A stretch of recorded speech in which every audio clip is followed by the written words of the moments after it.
Alrighty, and we are live. Hello, everybody. Happy Saturday. Hello, Women of the World Network.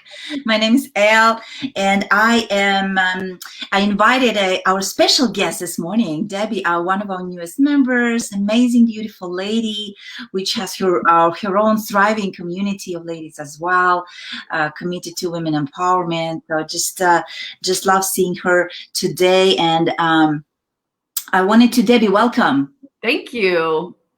Great to have you. I'm so excited to be here. Thanks for the invite, Elle. Yes, thank you for coming. So Debbie's super passionate about supporting women to have their best lives. She endured and safely left a 17-year verbally abusive marriage. Wow. I know what it's like to persevere and thrive. Debbie wants all women to thrive, whether it's in their jobs, businesses, relationships, or friendships. Her mission is to encourage, support, and inspire women to believe that they can have their very best life ever. Love that. I love that. I love your passion. So thank you for joining us, Debbie. And first and foremost, I want to ask you, what is it? And I kind of covered it, I guess, your passion and everything, but what is it that makes you tick? What makes you unique and different? I think the thing that makes me tick is I love relationships. I love love, right? Like I am like one of those hopeless romantics that I just always want to see the best in people and to really witness them thriving in their lives, which I think is the reason that I went towards coaching and community building. Like supporting people has always kind of been in my DNA. Most of my corporate jobs and recent jobs have been in a support role, whether it's the assistant to the CFO or the assistant to the CEO. All of those things have always been in the support role. So it's really been one of those consistent threads in everything that I've done and continue to do. And just like you said earlier, we started a community for women called Authentic Friendships. And it has exploded beyond anything I ever imagined, which tells me that women are interested. They want this, they need this, they crave it. And I'm really excited to be able to share an environment and a community where they can get all of those things met from each other and through community and, through providing services for them as well. So I would say that's what makes me tick. Yeah, congratulations on that. I love that. I totally love that. And that's definitely all of us together, empowering and doing all that we're doing. It's so amazing. And I can totally relate to the romantic side of you, because that's a side that, we are just talking and with you. So I'm getting to know you better as well. And I'm listening to you and I'm like, oh my gosh, yeah, that's me totally. Like I always just want things to be fun and exciting and always would want them to work out and see the bright side. And sometimes when that doesn't happen, you really got to look at, the accountability piece, right? Like where did I miss the mark on sticking to my values and my beliefs, and where did I potentially let myself down, and how can I heal that, and how can I do better next time? And so, that's part of what I do with my clients as well, is to help them find ways to be more accountable, not only to themselves, but also to other people, because I think that's important. And I think that we often are more accountable to others than we are to ourselves.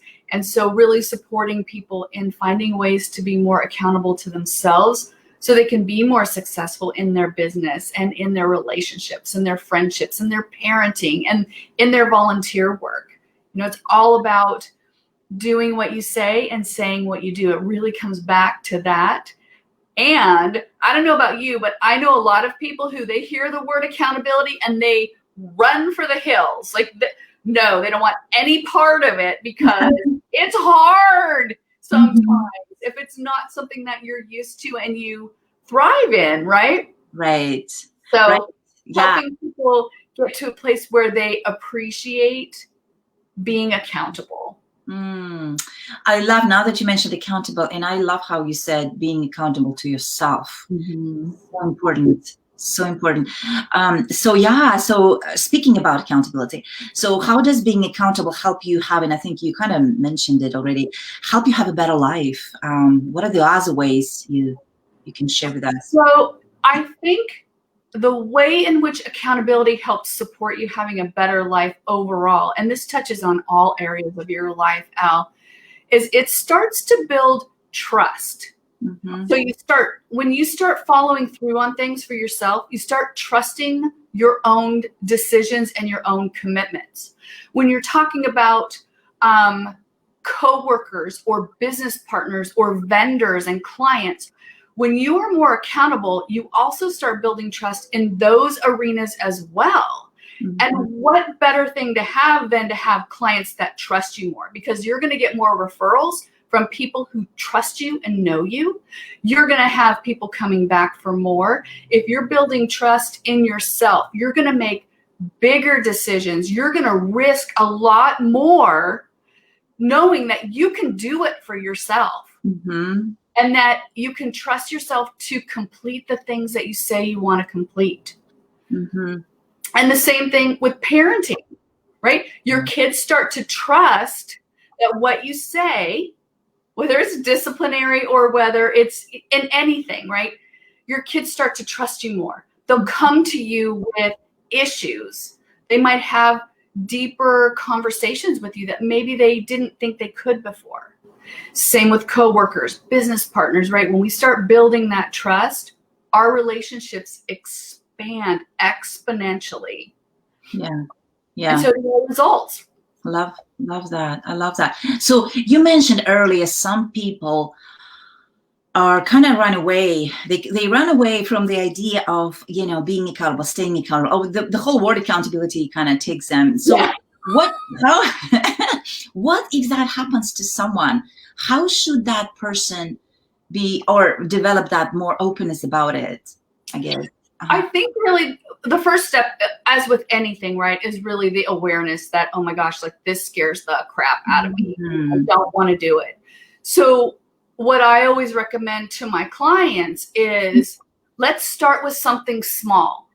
So if, getting up to make the bed every day, that could be a small step. And if you stay committed to it and you do it every day, then looking at how did you feel when you did that? How do you anchor that in your daily routine? Well, it felt really great. Every time I walk by my bedroom, the bed's made, everything's in place. I feel, really good about how that looks, and starting with the small things. How can you commit to small steps in your business or in your relationships and start doing it bit by bit and then expanding on that? Because I don't know about you, but making humongous changes don't usually stick for me. I got to do it in baby steps. And that's the way to get a sustainable change to really make big changes going forward. And to that point, Elle, I think it's really important for us to take a minute and really acknowledge and honor even the small steps. I am a big believer in every single step. Big, small, great, grand, whatever. Everything counts. Mm-hmm. Mm-hmm. Sometimes even just thinking about doing something, maybe someday, that can be a huge step for some people. And really taking the time to acknowledge that and honor that and witness that is really key in people moving forward in areas that are a challenge, like accountability. Mm-hmm. Love that. Love the small steps idea. Yeah. Definitely. So how do we apply to business then? How do we apply? And, we do need accountability. We actually do have accountability masterminds in our group as well, twice a month for the members, where we help each other be accountable to each other. Mm-hmm. It doesn't have to be business, right? It could be, like you say, it could be small thing, and that's where it starts. But how do we apply that accountability to our business as well? So again, if it's something that scares you, I would say do it in baby steps. Mm-hmm. Pick an accountability partner. Well, there's several things, right? You can start writing things down like goals, right? And do it privately. I think the most powerful thing is to have an accountability group or partner, a live person that you know will support you in the way that you are asking to be supported. So that really is a conversation with that person, because accountability looks different for everybody, and based on where you are on that spectrum, right? You might want to have someone in business who is a peer, and say you share the goals that you have for the week, and at the end of the week you schedule a check-in call. So you want to have things that are regular. You want to have them on your calendar, and you want to have a partner who is willing to say, like if you come to the table and say, oh man, I didn't do it, I didn't feel like it, you have to select someone who is going to say, okay, you didn't do it. Let's talk about that. Like, what prevented you? What kind of, this is my coaching thing coming out, right? Not everybody has all the coaching skills, but I think it's really important to say, what got in your way? What's your new target date, right? What are the things you're going to do to kind of put the rails up so that you can stay on target to this commitment to yourself? And looking at, like, what are the consequences of not doing it? One of the another important thing too is like really looking at what are the goals that you have, the things that you want to stay committed to. How committed are you to even doing those things? And if you aren't, just take it off the list. Stop hindering yourself with things that you know you aren't going to get to, but from an empowered place. Right. Yeah, I love that. That's so important.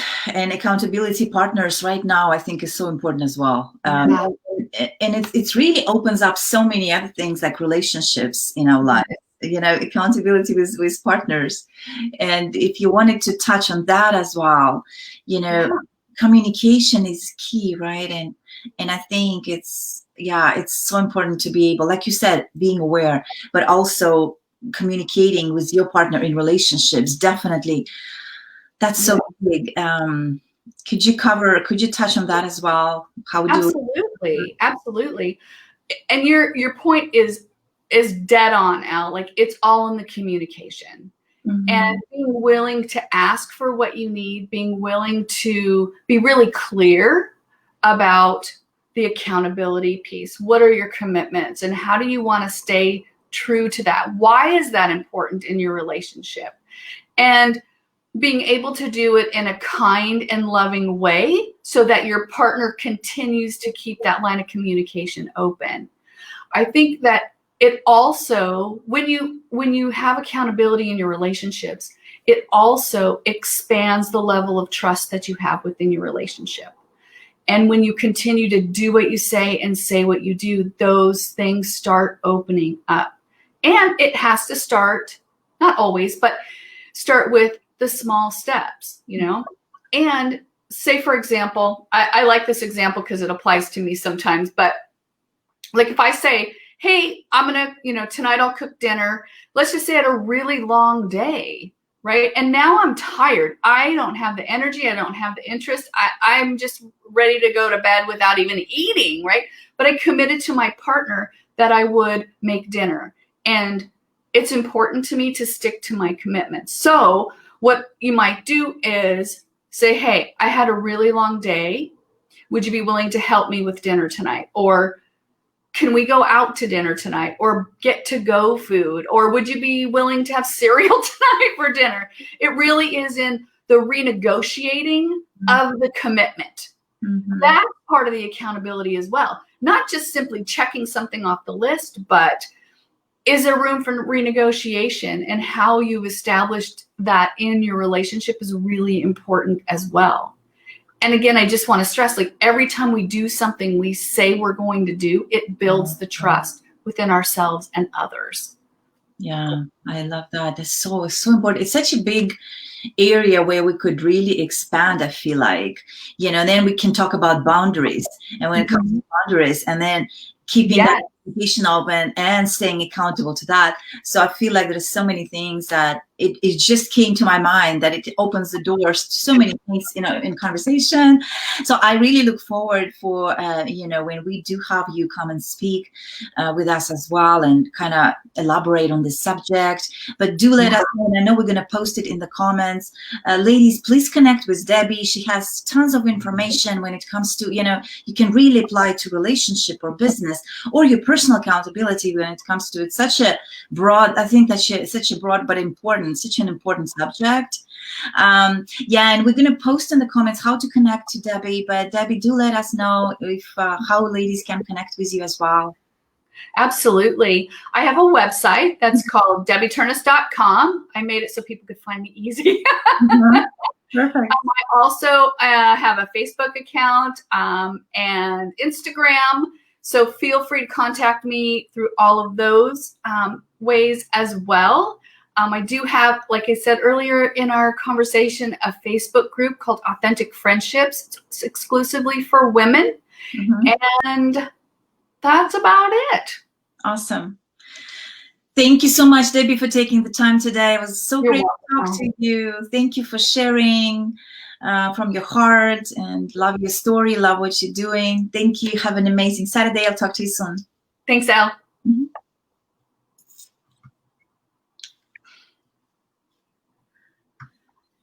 Awesome. Wait, did we not finish? Hold on.